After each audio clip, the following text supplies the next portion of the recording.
The British general election may not be officially underway, but the campaign certainly is. And that means that Britain's political leaders are coming under increasing scrutiny about their views and their character.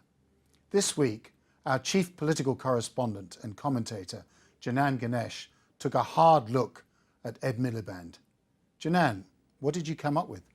Well, Ed Miliband has spent the past 5 years making half of a very good point about Britain. He says it's a country dominated by vested interests that militate against ordinary people.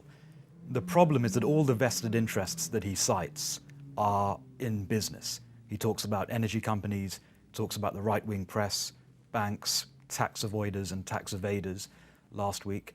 He never picks on vested interests on his own side. What is a trade union in the public sector if it's not a vested interest? What is the civil service in Whitehall if it's not a vested interest? I think the fact that he goes easy on those guys is a political problem because it means he doesn't look like a national leader. He looks like a tribal politician. But it's also it goes to his own character and his inability to confront the labour movement that he has spent his entire life in. But of course, all political leaders, when they're running a campaign, are in search of enemies.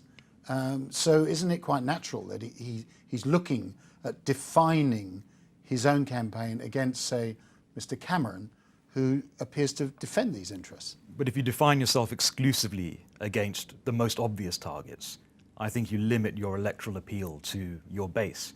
And that's, if you look at the polls now, Labour are at 32, 33 points in the polls, roughly the same as the Tories. Neither party has broken beyond their base. And I think the way to do that is to pick enemies who are a bit less obvious. So Tony Blair, when he was leader, won big majorities, scored in the 40s and the high 30s.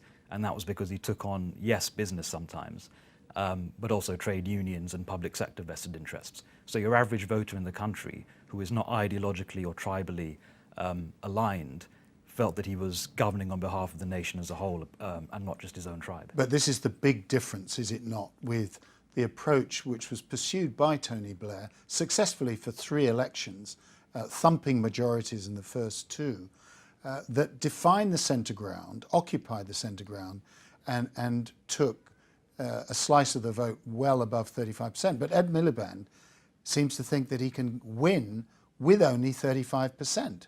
And he's struggling even to get that 35% at the moment. The Miliband calculation seems to be win a smaller majority than Blair did, but the upside of that is that you can govern in a more left-wing direction. So you may not have a 150-seat parliamentary majority, you have an ideologically narrower governing mandate, but that means that you can do things that Blair never had the permission to do in terms of economic policy, building up the state, defending traditional left-wing interests. So it's not a completely irrational thing from Ed Miliband's point of view. He's trading one thing for another. I just think it's a mistake because it leaves him so little electoral room for manoeuvre.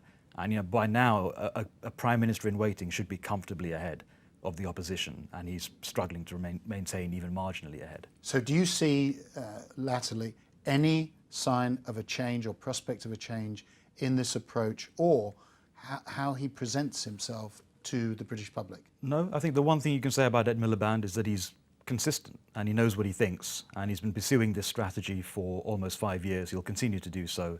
I'm not sure it's enough to win, certainly, a governing majority. Janan Ganesh, thank you very much.